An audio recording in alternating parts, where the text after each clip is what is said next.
श्री शिवाय नमस्तुभ्यम। हर हर महादेव। दोस्तों, स्वागत है आप सभी का हमारे इस चैनल राशिफल का ज्ञान में। दोस्तों, सबसे पहले तो आपको सावन महीने की हार्दिक शुभकामनाएं। हम आशा करते हैं कि आपका सावन का महीना बहुत ही अच्छा और भोले की भक्ति से गुजरे। इस वीडियो में आगे बढ़े उससे पहले मैं हाथ जोड़कर निवेदन करता हूं कि हे भोलेनाथ, यह जो भक्त आपके इस वीडियो को देख रहे हैं, उनके जीवन में जो दुख दर्द और कष्ट है उनको समाप्त कर देना। यह भक्त बहुत दयालु हैं। दोस्तों, आपको बता दें, सावन के महीने में सुहागिन महिलाओं को हर सोमवार को शिवजी और पार्वती जी के भजन करने चाहिए और सुखी रहने की प्रार्थना करना चाहिए। भगवान शिव और माता पार्वती थोड़ी सी पूजा करने पर ही अपने भक्तों पर प्रसन्न हो जाते हैं और उन्हें सदैव सुखी संपन्न रहने का आशीष देते हैं। आज हम आपको बताएंगे कि कौन से ऐसे काम है जो सुहागिन महिलाओं को सावन के महीने में करने से बचना चाहिए। दोस्तों, सावन के महीने में दिन के समय नहीं सोना चाहिए।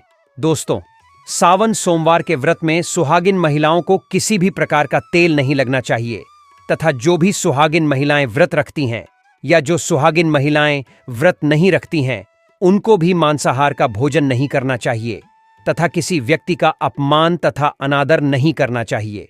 मित्रों, हम बात करते हैं कि मासिक धर्म के दौरान क्या महिलाएं सावन में पूजा कर सकती हैं या नहीं कर सकती हैं।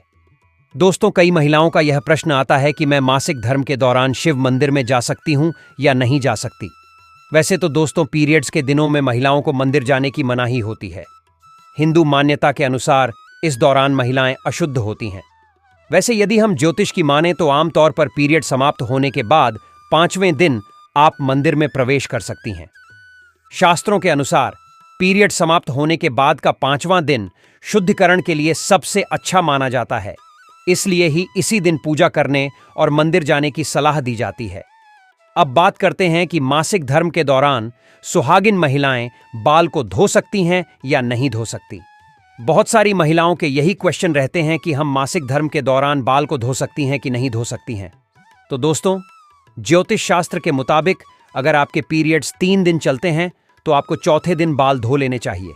यानी मासिक धर्म खत्म होने के अगले दिन ही बाल धोना सही होता है। जो महिलाएं मासिक धर्म के दौरान बाल धोती हैं तो ऐसा करना गलत माना जाता है। दोस्तों, आगे वीडियो में हम बात करने वाले हैं कि सावन महीने में सुहागिन महिलाओं को यह काम जरूर करना चाहिए, जिससे उनके परिवार में सुख समृद्धि बनी रहती है तथा पति की लंबी आयु में वृद्धि होती है। दोस्तों, आज हम आपको बताएंगे कि इस सावन के महीने में विशेष तौर से सुहागिन महिलाएं कुछ ऐसे कार्य करें, इससे उनके घर परिवार के अंदर खुशियां देखने को मिले और उनकी गृहस्थी बहुत अच्छे से चले। सुहागिन महिलाओं को सावन के महीने विशेष के अंदर कुछ ऐसे कार्य जरूर करने चाहिए जिससे उनके जीवन में सफलता प्राप्त हो और उनकी घर गृहस्थी बहुत ही अच्छे तरीके से चले। तो दोस्तों, बात करते हैं ऐसे कौन से कार्य है इस सुहागिन की महिलाओं को विशेष तौर से सावन के महीने के अंदर करने चाहिए। दोस्तों, सबसे पहला कार्य है कि सुहागिन महिलाएं जब भी आप सोमवार का व्रत रखती हैं और सावन के सोमवार शिवजी को जल अर्पित करती हैं, सुहागिन महिलाएं बाल जरूर धोएं। दोस्तों, सुहागिन महिलाएं बिना बाल धोए सोमवार का व्रत नहीं रखें। सुहागिन महिलाएं अगर सावन महीने में सोमवार व्रत बाल धोकर व्रत रखते हैं तो उन्हें उनका फल या जो भी विश है वह भगवान भोलेनाथ पूरा कर देते हैं। और दोस्तों, कहा जाता है कि पूरे सावन के महीने के अंदर भोलेनाथ सुबह के समय इस धरती पर माता गौरी के साथ भ्रमण करने के लिए निकलते हैं। तो सावन के महीने में दोस्तों, सुहागिन महिलाओं को विशेष तौर से यह ध्यान रखना चाहिए कि सुबह जल्दी उठकर ब्रह्म मुहूर्त में उठकर स्नान कर लें और घर की साफ सफाई का विशेष तौर से ध्यान रखें। अगर आप अपने घर की साफ सफाई का ध्यान नहीं रखेंगे तो हो सकता है कि भोलेनाथ आपके घर के अंदर प्रवेश नहीं करें या भोलेनाथ की जो आपने भक्ति की है उसका खुश होकर परिणाम आपको नहीं मिले।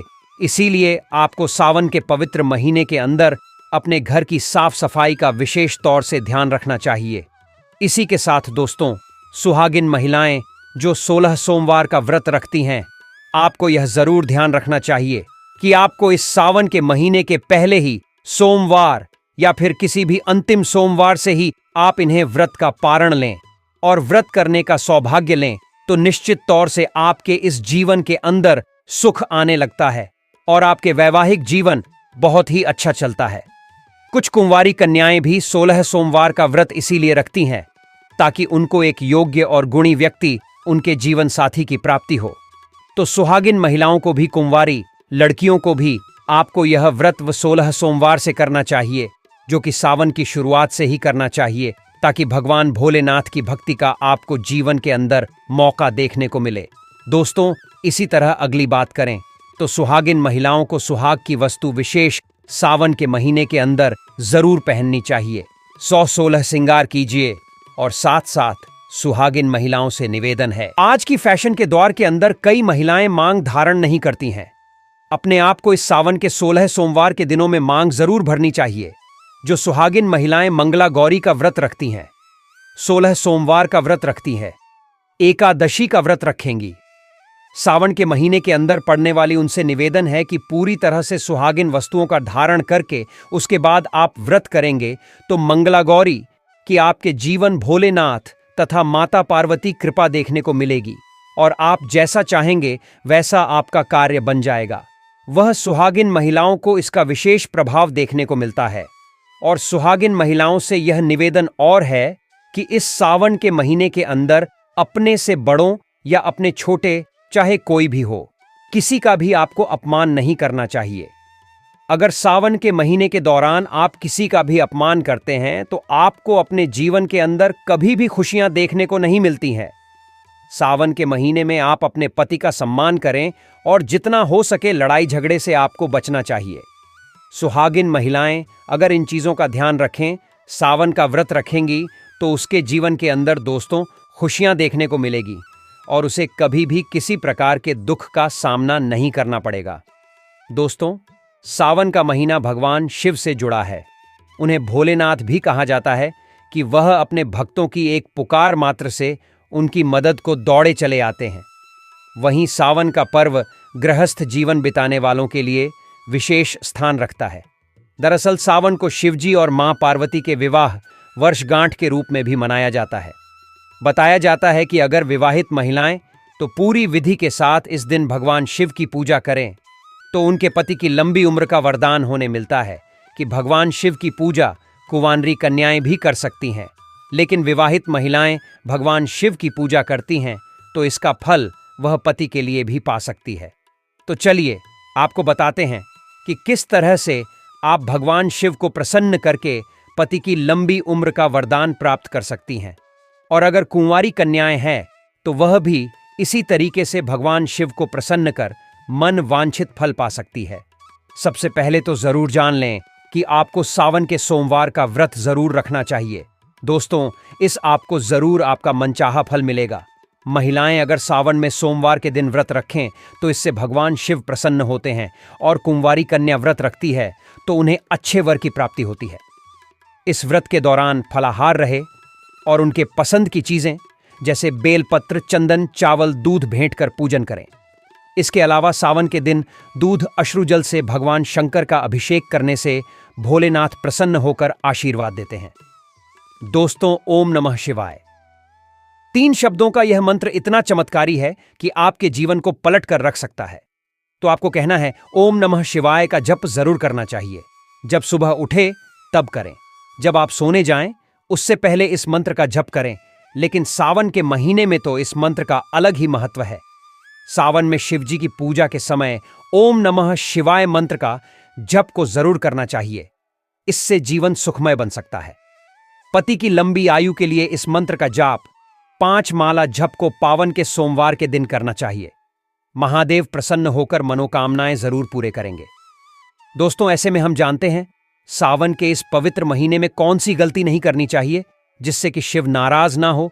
और सावन व्रत में यह फल तो कभी मत खाना, नहीं तो भगवान भोले बाबा आपसे क्रोधित हो सकते हैं, आपका व्रत टूट सकता है। आइए जानते हैं कुछ ऐसी सावधानियां जिसे भूल कर भी नहीं करना चाहिए। दोस्तों, नंबर 1, शास्त्रों में कहा गया है कि व्रतधारी को उधार मांगकर फल आदि नहीं खाने चाहिए। इससे पाप लगता है और व्रत अधूरा रह जाता है। सोमवार का व्रत हो या कोई भी व्रत क्यों ना हो, पड़ोसियों से मांगकर भी व्रत आदि में फल वगैरह नहीं खाने चाहिए। व्रत में उधार मांगकर खाने से व्यक्ति का व्रत झूठा हो जाता है। ईश्वर की शरण में आने पर व्यक्ति को झूठ नहीं बोलना चाहिए, कर्ज नहीं लेना चाहिए, चुगली आदि नहीं करनी चाहिए, उधार मांगकर भी नहीं खाना चाहिए। अगर आपको कोई अपनी मर्जी से खाने के लिए व्रत में कुछ देता है तो उसे आप खा सकते हैं, लेकिन व्रत में कम से कम उधार मांगकर फल आदि नहीं खाना चाहिए। इससे पाप लगता है और व्यक्ति की पवित्रता भंग हो जाती है। दोस्तों, नंबर 2, सोमवार का व्रत हो या सावन का व्रत, आपको नाशपत्ती नहीं खाना चाहिए। दरअसल इस फल का नाम नाश यानी नाश करने वाला होता है, इसलिए इस फल को व्रत में नहीं खाना चाहिए। व्रत आदि को छोड़कर किसी और दिन आप कभी भी खा सकते हैं, लेकिन अगर जिस दिन आपका व्रत हो उस दिन नाशपाती का सेवन नहीं करना चाहिए। भगवान को भी नाशपत्ती नहीं चढ़ना चाहिए। नंबर 3, कुत्तू का आटा खाने से भी आपका व्रत टूट सकता है। आपको बता दें, लंबे समय से रखा हुआ आटा आपका व्रत भंग कर सकता है। दरअसल पुराने आटे में घुन आदि कीड़े वगैरह पड़ जाते हैं जो ठीक तरह से दिखाई भी नहीं देते। ऐसा आटा खाने पर दरअसल आप मांस का सेवन करते हैं और व्रत में कीड़े खाना घोर पाप के बराबर माना गया है और आपका व्रत भी भंग हो जाता है। व्रत में ताजा आटा खाना चाहिए। लंबे समय से रखे हुए आटे में कीड़े पड़ जाते हैं, ऐसा कभी ना करें। व्रत हमेशा शुद्धता में ही रखना चाहिए। दोस्तों, सावन का महीना बड़ा ही पवित्र महीना माना गया है, इसीलिए यह 5 चीजें भगवान शंकर के पास कभी ना रखें। तो चलिए जानते हैं उन 5 चीजों के बारे में। नंबर 1, जहां रखा हो शिवलिंग या महादेव की कोई भी प्रतिमा, तो वहां पर भूलकर भी चप्पल जूते लेकर नहीं जाना चाहिए। जरा सोचिए, जब आपके कमरे में कोई चप्पल लेकर प्रवेश करता है तो आपको कितना क्रोध आता है। इसी कारण महादेव भी आपसे नाराज हो जाते हैं और आपको मिलने वाला फल नष्ट हो जाता है। ऐसे में मंदिर में नंगे पांव ही प्रवेश करना चाहिए, क्योंकि चमड़े की चप्पल हमेशा अशुद्ध रहती है। इससे देव शक्ति नाराज होती है। नंबर 2, अक्सर महिलाओं को मासिक धर्म आ जाता है और वो बिना किसी को बताए पूजा पाठ कर लेती है, जो कि शास्त्रों में वर्जित माना गया है। इस समय महिलाओं को जानकर भी अनजान नहीं बनना चाहिए। अगर आपको मासिक पीड़ा है तो घर के बने मंदिर में या बाहर बने मंदिर में कभी प्रवेश नहीं करना चाहिए। इससे देव शक्तियां नाराज होकर आपसे क्रोधित हो सकती हैं। ऐसे समय में शिवलिंग को छूना घोर पाप के बराबर माना गया है। जरा सोचिए, ऐसी अवस्था में जब महिला को बुरा लगता है तो ईश्वर को कितना बुरा लगेगा। इसीलिए महिलाओं को ऐसी अवस्था में मंदिर यात्रा, घर में पूजा पाठ, भगवान की प्रतिमा को छूना या तुलसी में पानी भी नहीं डालना चाहिए। तुलसी का पौधा भी सूख जाता है। जब देव शक्तियां नाराज होती हैं तो लाजमी है कि घर में कंगाली और गरीबी, लड़ाई झगड़े होने लगते हैं। ऐसा कभी मत करना। नंबर 3, शास्त्रों में बताया गया है कि जहां शिवलिंग होता है वहां पर सभी शक्तियां सक्रिय रहती हैं। अगर घर में होता है शिवलिंग तो वह व्यक्ति महादेव की कृपा सदैव पा लेता है। वास्तुशास्त्र के अनुसार शिवलिंग से हर वक्त ऊर्जा का संचार होता रहता है। इसीलिए शिवलिंग पर जलधारा हमेशा होनी चाहिए, जो ऊर्जा को शांत रखता है। कुछ लोग अपने घर में शिवलिंग तो रख लेते हैं, लेकिन वह 1 हफ्ते के बाद जल चढ़ाते हैं, जो कि बिल्कुल भी अच्छा नहीं माना जाता। अगर आप जल नहीं चढ़ा सकते तो आप अपने घर में शिवलिंग स्थापित कभी ना करें, जो कि गरुड़ पुराण में बताया गया है। इससे उल्टा घर में विनाश होता है। नंबर 4, शास्त्रों में बताया गया है कि तुलसी और महादेव का बैर माना गया है। इसी कारण तुलसी में शिवलिंग और गणेश की प्रतिमा को नहीं रखा जाता। कई लोग जाने अनजाने में शिवलिंग को तुलसी में रख देते हैं और घर में परेशानियां आना शुरू हो जाती हैं। इससे महाशक्तियां क्रोधित हो जाती हैं। शिवलिंग पर तुलसी भी नहीं चढ़ना चाहिए। तुलसी में और शिवलिंग में कुछ दूरी होनी चाहिए। नंबर 5, घर का मंदिर या बाहर का मंदिर। किसी भी मंदिर में ऐसे व्यक्ति को प्रवेश नहीं करना चाहिए जिसने स्त्री प्रसंग अर्थात संभोग किया हो या उसने मांस खाया हो। अगर आप शारीरिक रूप से गंदे हैं तो मंदिर के आसपास भी नहीं जाना चाहिए। घर के बने मंदिर में कोई कपड़ा आदि डाल देना चाहिए। जरा आप ही सोचिए, क्या आप मांस खाकर या स्त्री के साथ शारीरिक संबंध बनाकर भगवान के पास जाएंगे? और क्या वह आपसे प्रसन्न होंगे? बिल्कुल भी नहीं। वह आपसे क्रोधित हो सकते हैं और आपसे नाराज हो जाएंगे। शास्त्रों में इसे घोर पाप माना गया है। इससे व्यक्ति नरक में जाता है। ऐसा दुष्ट स्वभाव मनुष्य की बर्बादी का कारण माना गया है। ऐसा ना करें। ईश्वर के सामने हमेशा नहा धोकर मन पवित्र लेकर ही जाना चाहिए। इससे सभी शक्तियां आपसे प्रसन्न रहती हैं।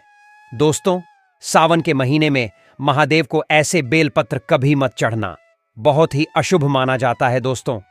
पौराणिक मान्यताओं के अनुसार बेलपत्र चढ़ाने से शिवजी का मस्तक शीतल रहता है।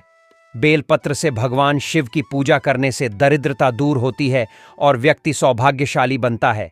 इससे हनुमान जी भी प्रसन्न होते हैं, क्योंकि वे शिव के ही अवतार हैं और इस बात को शायद ही कोई जानता हो दोस्तों।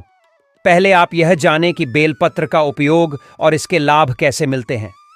नंबर 1, तीनों लोकों में जितने तीर्थ स्थल प्रसिद्ध हैं, वे सभी तीर्थ स्थल बेलपत्र के मूल भाग में स्थित माने जाते हैं। इस बात को शायद ही कोई जानता हो। नंबर 2, यदि बेल का वृक्ष घर के बीचों बीच या पूर्व दिशा में लगा हो तो घर में धन धान्य की कोई भी कमी नहीं रहती और परिजन खुशहाल रहते हैं। नंबर 3, जो व्यक्ति बेल के वृक्ष के मूल भाग की गंध, पुष्प आदि से पूजा अर्चना करता है, उसे मृत्यु के पश्चात शिवलोक की प्राप्ति होती है। दोस्तों, ऐसे में हम जानते हैं सावन के इस पवित्र महीने में कौन सी गलती नहीं करनी चाहिए जिससे कि शिव नाराज ना हो। और सावन व्रत में यह फल तो कभी मत खाना, नहीं तो भगवान भोले बाबा आपसे क्रोधित हो सकते हैं, आपका व्रत टूट सकता है। आइए जानते हैं कुछ ऐसी सावधानियां जिसे भूलकर भी नहीं करना चाहिए। दोस्तों, शास्त्रों में कहा गया है कि व्रतधारी को उधार मांगकर फल आदि नहीं खाने चाहिए, इससे पाप लगता है और व्रत अधूरा रह जाता है। सोमवार का व्रत हो या कोई भी व्रत क्यों ना हो, पड़ोसियों से मांगकर भी व्रत आदि में फल वगैरह नहीं खाने चाहिए। व्रत में उधार मांगकर खाने से व्यक्ति का व्रत झूठा हो जाता है। ईश्वर की शरण में आने पर व्यक्ति को झूठ नहीं बोलना चाहिए, कर्ज नहीं लेना चाहिए, चुगली आदि नहीं करनी चाहिए, उधार मांगकर भी नहीं खाना चाहिए। अगर आपको कोई अपनी मर्जी से खाने के लिए व्रत में कुछ देता है तो उसे आप खा सकते हैं, लेकिन व्रत में कम से कम उधार मांगकर फल आदि नहीं खाना चाहिए। इससे पाप लगता है और व्यक्ति की पवित्रता भंग हो जाती है। दोस्तों, अगर आप भी सावन में भोले बाबा की कृपा पाना चाहते हैं तो सावन आने से पहले अपने घर से तुरंत हटा दें यह चीजें, नहीं तो आपको फल की प्राप्ति नहीं होगी। अगर आप भगवान शिव की कृपा पाना चाहते हैं तो अपने घर से फौरन हटा दें यह चीज है, क्योंकि सावन में भगवान शिव हमारे घर में वास करने आते हैं, इसीलिए घर को गंदा ना रखें। दोस्तों, आज हम कुछ ऐसे ही गलतियों के बारे में जानेंगे जो अगर आपके घर में भी होती है तो माता लक्ष्मी कभी नहीं करती ऐसे घर में प्रवेश। फिर चाहे आप कितनी ही पूजा पाठ कर लो, माता लक्ष्मी ऐसे घर में कभी नहीं आती। ऐसे घर से देवी देवता भी हमेशा रहते हैं नाराज। दोस्तों, पूरी जानकारी को देखने के लिए इस वीडियो को अंत तक जरूर देखें। दोस्तों, कमेंट बॉक्स में लिखें हर हर महादेव, ओम नमः शिवाय। महादेव के लिए एक लाइक तो बनता है। दोस्तों, वास्तुशास्त्र के अनुसार घर में सकारात्मक ऊर्जा बढ़ाने के लिए कई महत्वपूर्ण बातें बताई गई हैं। वास्तु के अनुसार घर की हर एक वस्तु नकारात्मक और सकारात्मक ऊर्जा का संचार करती है। अगर उन्हें सही स्थान पर न रखा जाए तो यह घर में नकारात्मकता फैल जाती है, जिसका असर बुरी तरह से घर की आर्थिक स्थिति पर पड़ जाता है और घर में क्लेश बढ़ता है। वहीं अगर उन्हें सही दिशा में और सही स्थान पर रखा जाए तो यह घर में सकारात्मक ऊर्जा फैलाते हैं और घर में सुख शांति बनी रहती है। दोस्तों, वास्तु के अनुसार घर का मुख्य द्वार सभी तरह की सुख, समृद्धि और वैभव का प्रवेश द्वार होता है, लेकिन अगर इसकी दिशा गलत हो या फिर कोई ऐसी चीजें इसके सामने रखी जाए तो नकारात्मकता फैलती है, तो इससे घर में क्लेश, बीमारी है और दरिद्रता घर में प्रवेश करती है। इसी कारण वास्तुशास्त्र में घर के मुख्य द्वार को बहुत अधिक महत्व दिया गया है। वास्तु के अनुसार मुख्य द्वार के सामने कुछ ऐसी चीजें हैं जो कभी नहीं होनी चाहिए। यह चीजें अशुभ तो होती हैं, साथ ही साथ यह कई तरह की समस्याएं उत्पन्न करती हैं। इनका असर परिवार की महिलाओं पर, बड़े बुजुर्गों पर, घर के बालों पर तथा ऐसे ही कई चीजें परिवार के हर एक सदस्य पर बुरा असर डालती है और उन्हें स्वास्थ्य के साथ ही आर्थिक समस्याओं का सामना भी करना पड़ता है। तो ऐसे में हम जानते हैं मुख्य द्वार के सामने वह कौन सी चीजें हैं जो होना बहुत ही शुभ माना गया है। दोस्तों, इस वीडियो में आगे बढ़े उससे पहले, हे भोलेनाथ, आपकी इस वीडियो को जो भी लाइक और चैनल को सब्सक्राइब करें उसके जीवन में कभी दुख दर्द मत आने देना। दोस्तों, नंबर 1, घर के सामने गंदे पानी का जमाव। वास्तु के अनुसार घर के मुख्य द्वार के सामने गंदे पानी का जमाव होना बड़ा ही अशुभ होता है। यह बात तो दोष का कारण बनता है, साथ ही साथ इस गंदे पानी में कई हजार गुना बैक्टीरिया पनपते हैं जो परिवार के सदस्य को बीमार कर सकते हैं। गंदे पानी का जमाव होने से हैजा, पीलिया, डायरिया तथा कैंसर होने का खतरा बना रहता है। राहु दोष उत्पन्न हो जाते हैं, लक्ष्मी रूठ जाती है, शनिदेव क्रोधित हो जाते हैं। इसीलिए अगर घर के सामने कोई भी गंदा पानी जमा होता है तो उसे तुरंत हटा देना चाहिए। वास्तु के अनुसार इसे उचित नहीं माना जाता। इससे धन नष्ट हो जाता है, गरीबी सर पर चढ़ जाती है।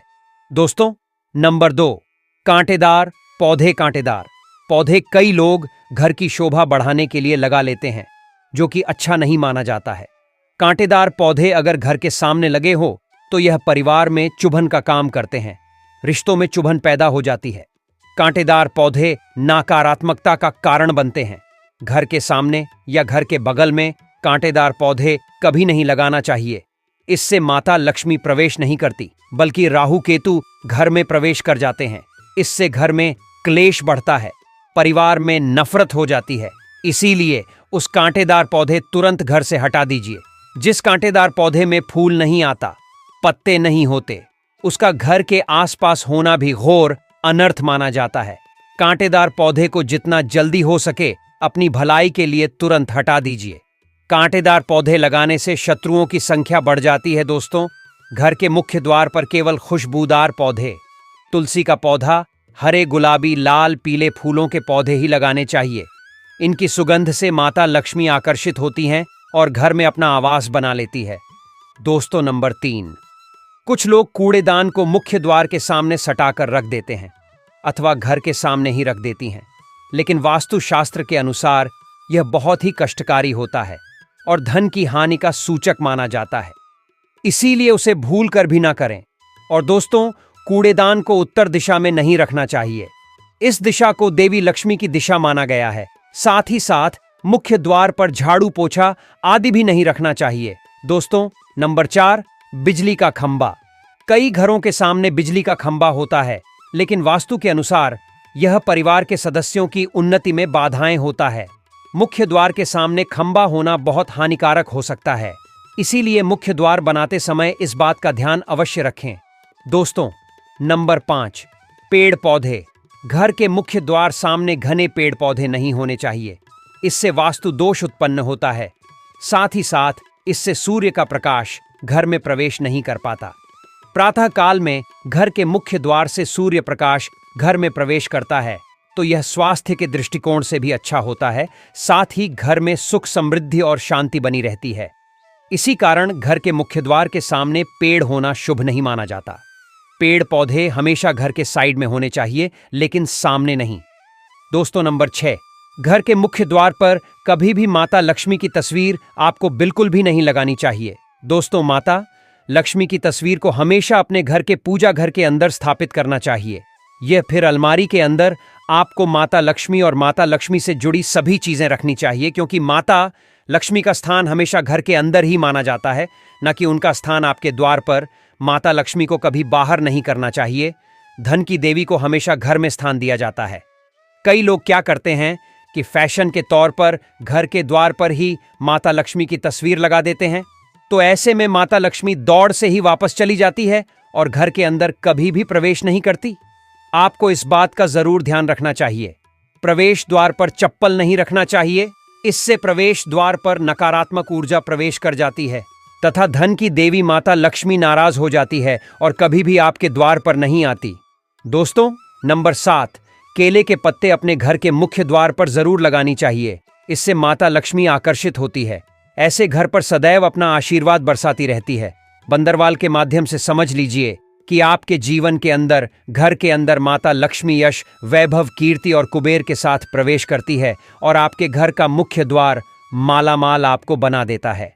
घर का द्वार घर की संपन्नता के बारे में बताता है, तो भूलकर भी घर के मुख्य द्वार के आसपास आपको किसी भी प्रकार कचरा बिल्कुल भी नहीं फैलाना चाहिए, ताकि आपको इसका सकारात्मक परिणाम देखने को मिल सके, न कि आपको उसका नकारात्मक परिणाम झेलने पड़े। दोस्तों, सजावट के तौर पर घर के मेन द्वार पर ऐसे फोल्ड ना लगाएं, ऐसे पौधे जिनके अंदर फूल तो खिलते हैं लेकिन एक दिन में ही मुरझा जाते हैं, जैसे कि छुई मुई का पौधा। इस तरह के पौधे आपको अपने घर के मुख्य द्वार पर बिल्कुल भी नहीं लगाना चाहिए। ऐसे पौधे जो दूध की जगह दुर्गंध देते हैं, उन पौधों को भी मुख्य द्वार से दूर रखना चाहिए। अपने घर के मुख्य द्वार पर इन पौधों को लगाने से बचें दोस्तों। घर के मुख्य द्वार पर छोटी छोटी घंटी जरूर लगाने चाहिए, क्योंकि इसकी जो खनखनाहट होती है वह घर में मां लक्ष्मी का प्रवेश कर जाती है और सकारात्मक चीजों को अपनी ओर आकर्षित करती है। और नकारात्मकता इन घंटियों की आवाज सुनकर अपने आप बाहर चली जाती है। तो ऐसी चीज अपने घर के मुख्य द्वार पर जरूर लगाएं और फिर देखिए कि आपको कितना फायदा प्राप्त होता है। दोस्तों, एक बात का ध्यान रखें, घर के मुख्य द्वार पर कभी भी घर की महिलाएं रात्रि के समय या फिर शाम के समय अपने घर की चौखट पर ना बैठें। जो महिलाएं घर की चौखट पर बैठती हैं, खास तौर से शाम के समय, सूर्यास्त के समय, तो ऐसे घर में हमेशा दर्द बनी रहती है। प्राचीन काल से ही यह मान्यता चली आ रही है। वैसे तो चौखट पर बिल्कुल भी नहीं बैठना चाहिए। ऐसा करना आपके घर में बर्बादी का कारण बन सकता है। और मान्यता है कि जो भी व्यक्ति घर की चौखट पर बैठता है तो उसे आने वाले समय में किसी गंभीर बीमारी का भी सामना करना पड़ सकता है। और ऐसे घर में देवी देवता कभी निवास नहीं करते। दोस्तों, कई बार लोग क्या करते हैं, बाहर से सीधे आते हैं और बाहर से सीधे आकर ही गंदे जूते चप्पल जो भी होते हैं उन्हें मुख्य द्वार पर ही बिखेर देते हैं या फिर घर के अंदर फेंक देते हैं। इसके अलावा इस बात का भी जरूर ध्यान रखें कि आपको अपने मुख्य द्वार पर कभी भी जंग लगा हुआ या फिर पुराना टूटा हुआ ताला इस्तेमाल नहीं करना चाहिए। अगर ताला खराब हो गया है तो नए ताला लें, क्योंकि जंग लगा हुआ ताला इस्तेमाल करने से व्यक्ति की किस्मत पर भी ताले पड़ सकते हैं।